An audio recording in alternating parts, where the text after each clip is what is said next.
तो स्टूडेंट्स, बच्चा आज का टॉपिक है कंसेप्ट ऑफ ट्रांसक्रिप्शन यूनिट। ठीक है, आपने सबने एनसीईआरटी में ये डायग्राम देखी होगी और इस डायग्राम का जब पैराग्राफ पढ़ते हो तो अच्छे से समझ नहीं आता है। मैं आपको बहुत ही ईजी मेथड से समझाऊंगा, सिर्फ और सिर्फ 2 मिनट में। ठीक है, तो आपको अच्छे समझ में आ जाएगा। कोई बहुत बड़ा कॉम्प्लिकेट टॉपिक नहीं है ये, बस देखने में डर लगता है। एनसीईआरटी रीड करते हैं तो प्रॉपर समझ नहीं आती है, क्योंकि जब तक ये डायग्राम समझ नहीं आएगी तो एनसीईआरटी के पैराग्राफ समझ नहीं आएंगे। तो क्या है ये कंसेप्ट ऑफ ट्रांसक्रिप्शन यूनिट? अभी आपके पास डीएनए है, ऐसा पूरा डबल स्टैंडर्ड क्या है, आपके पास डीएनए है। आप देख पा रहे हो ये पूरा क्या है, डीएनए है। और डीएनए में मैं इतने पार्ट की ट्रांसक्रिप्शन करता हूँ। क्या करता हूँ? ट्रांसक्रिप्शन करता हूँ। सबको पता है ट्रांसक्रिप्शन क्या होता है सर? ट्रांसक्रिप्शन क्या होता है बेटा? डीएनए से आरएनए का बनना। ठीक है, अच्छा, अब इतने से पार्ट का मैंने ट्रांसक्रिप्शन करना है, डीएनए से आरएनए बनाना है। तो ये जो पार्ट है इसको कहता हूँ प्रमोटर। क्या कहता हूँ इसको? प्रमोटर कहता हूँ। और ये लास्ट वाला पार्ट क्या कहता हूँ? टर्मिनेटर कहता हूँ। और ये बीच का जो पार्ट होता है इसको बोलता हूँ क्या मैं? इसको मैं बीच जो ये पूरा डीएनए है इसको मैं क्या बोलूँगा आपके पास बच्चे? इसको मैं बोलूँगा क्या? Structural gene. ठीक है, प्रमोटर मतलब जहाँ से ट्रांसक्रिप्शन स्टार्ट होनी है, और टर्मिनेटर जहाँ पे ट्रांसक्रिप्शन आके रुक जानी है। प्रमोटर जहाँ से स्टार्ट होना है और टर्मिनेटर जहाँ पे आके रुक जाना है। कहते हैं टर्मिनल पॉइंट आ गया है। टर्मिनल पॉइंट का मतलब होता है कि यहाँ पे आके अब ट्रांसक्रिप्शन खत्म हो जाएगी। ठीक है, टर्मिनेट, खत्म। टर्मिनेट का मतलब होता है खत्म होना। चलो, अब मैं ना आपको ये एनसीईआरटी के डायग्राम समझाता हूँ बड़े प्यार से। मैंने यहाँ बना रखी है। ठीक है, ये देखो, सबसे पहले मैं बात करूँगा, ये होता है 5' और ये होता है 3'। डबल स्टैंडर्ड डीएनए होता है, तो ये डीएनए का एक स्टैंड है, ये डीएनए का दूसरा स्टैंड है। ये 3' है और ये क्या है? 5' है। अब मेरी बात ध्यान सुनना, जो 5 से 3' होता है उसको बोलते हैं कोडिंग स्टैंड। क्या बोलते हैं? कोडिंग या फिर सेंस डीएनए। कोडिंग या फिर सेंस। जो 5 से 3 होता है, अब यहाँ देखो, ये 5 से ये 3 रहा, इसको क्या बोलूँगा मैं? कोडिंग स्टैंड बोलूँगा। बोलो समझ में आ गया? अच्छा, जो 3 से 5 होगा उसको बोलूँगा टेम्पलेट स्टैंड। क्या बोलूँगा? टेम्पलेट स्टैंड बोलूँगा। तो मैंने यहाँ पे वही बनाया है। देखो, ये देखो, ध्यान से देखो आप। सर ये 3 से 5 ना, 3 से 5 जो होगा वो टेम्पलेट स्टैंड होगा या फिर एंटी सेंस बोलते हैं इसको हम। कोई दिक्कत नहीं है सर, समझ में आ गया है। अब बच्चे ने बोला कोडिंग स्टैंड की क्या खास बात होती है? कोडिंग स्टैंड ये वाला देख पा रहे हो आप? ये कोडिंग स्टैंड की जो खास बात होती है बच्चे, ये क्या कहता है? सिमिलर टू आरएनए होता है। मतलब इसकी जो कोडिंग देखो, ए देखो, TACGATA,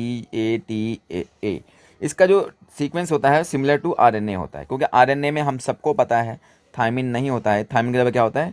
उरासिल होता है। तो अगर आप देखना चाहो ना यहाँ पे तो देख सकते हो। देखो टी है ना, टी के सॉरी मैं दूसरे कलर से लेता हूँ, इसमें डार्क हो रहा है आपके पास। ये टी है आपके पास और टी की जगह पे क्या लग गया? देखो यहाँ पे यार, ये किसकी कोडिंग है बच्चे? ये कोडिंग स्टैंड के बारे में बता रहा हूँ मैं, जिसकी जो कोडिंग है वो आरएनए की तरह होती है। देखो, ए की जगह पे ए ही रहेगा और सी की जगह पे सी आएगा, जी की जगह पे सी आएगा। ठीक है, सॉरी सी की जगह पे सी आता है। अच्छा, ए की जगह पे ए आ रहा है, टी की जगह पे क्या आएगा आपके पास? यू आएगा। बस थायमिन की जगह पे क्या लगा दोगे आप? यू लगा दोगे। क्यों लगा दोगे थायमिन की जगह पे यू? क्योंकि ये डीएनए है। ये क्या है? डीएनए है। और ये क्या है? आरएनए है। आरएनए में सर थायमिन नहीं होता है, आरएनए में उरासिल होता है। और डीएनए में क्या होता है? थायमिन होता है। ये आपको पता होना चाहिए। नहीं पता है तो हम बता रहे हैं आपको। भैया आगे देखो, समझो, यहाँ पे इधर देखो सारे। 1 मिनट रुक जाओ, इसको सफाई कर लेते हैं थोड़ी सी। अब मेरी बात ध्यान सुनना।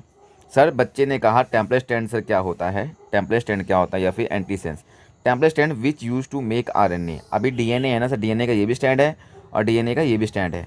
तो क्वेश्चन ये आता है कि हम किसका आरएनए बनाते हैं? ट्रांसक्रिप्शन में आरएनए हम किसका बनाते हैं सर? इसका बनाते हैं कि इसका बनाते हैं? क्योंकि दोनों का तो नहीं बनाते हैं, ये तो हमें पता है। लेकिन मैं आपसे बोलूँगा हम जो डीएनए बनाएंगे वो इसका बनाएंगे। इसका बनाएंगे टेम्पलेट स्टैंड का बनाएंगे। इसका डीएनए बना, इसका सॉरी आरएनए बनाते हैं हम। इसका नहीं बनाते हैं, हम इसका बनाते हैं। किसका? जो 3 से 5' है। टेम्पलेट स्टैंड का डीएन आरएनए बनता है। देखो यहाँ लिखा है टेम्पलेट स्टैंड से क्या बनाते हैं? Which use to make RNA. बड़ा प्यारा नोट्स है बच्चे, बहुत ही ईजी लैंग्वेज लिखी है मैंने। आगे बात करते हैं। बच्चे ने कहा सर हमें ना जब एनसीईआरटी रीड करते हैं तो प्रमोटर, टर्मिनेटर, ये वर्ड बड़े कन्फ्यूज़ करते हैं। ये वर्ड का मतलब तो हमें पता होता है, बट इसमें नहीं पता लगता है कि कहाँ पे ये लगना है, कहाँ पे नहीं लगना है। बहुत बच्चों की क्वारीज थी ये, तो मैंने इस पे वीडियो बनाई बच्चे। नेक्स्ट हम यहाँ पे ये बात करते हैं। चलो देखते हैं, अभी आपको समझ में आ जाएगा सारा। हाँ जी सर, तो मैं यहाँ पे ये बात कर रहा था कि सर प्रमोटर क्या होता है। पहली बात, प्रमोटर लोकेट करता है 5' एंड पे। किस डेंस पे? 5 एंड पे, up stream of coding stand.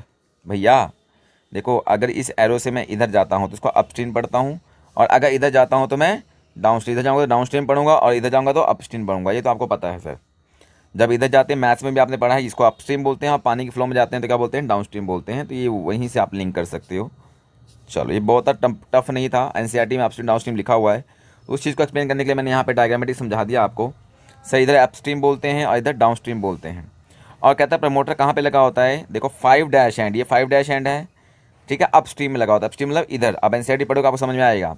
तो 5 डैश एंड के किस स्टैंड पे लगा था, कोडिंग स्टैंड पे। देखो ये देखो भाजी कोडिंग स्टैंड, ये देखो जो भी आपके पास प्रमोटर लगा है वो कहाँ पे लगा है, कोडिंग स्टैंड पे लगा है। कहाँ लगा है, कोडिंग स्टैंड पे लगा है।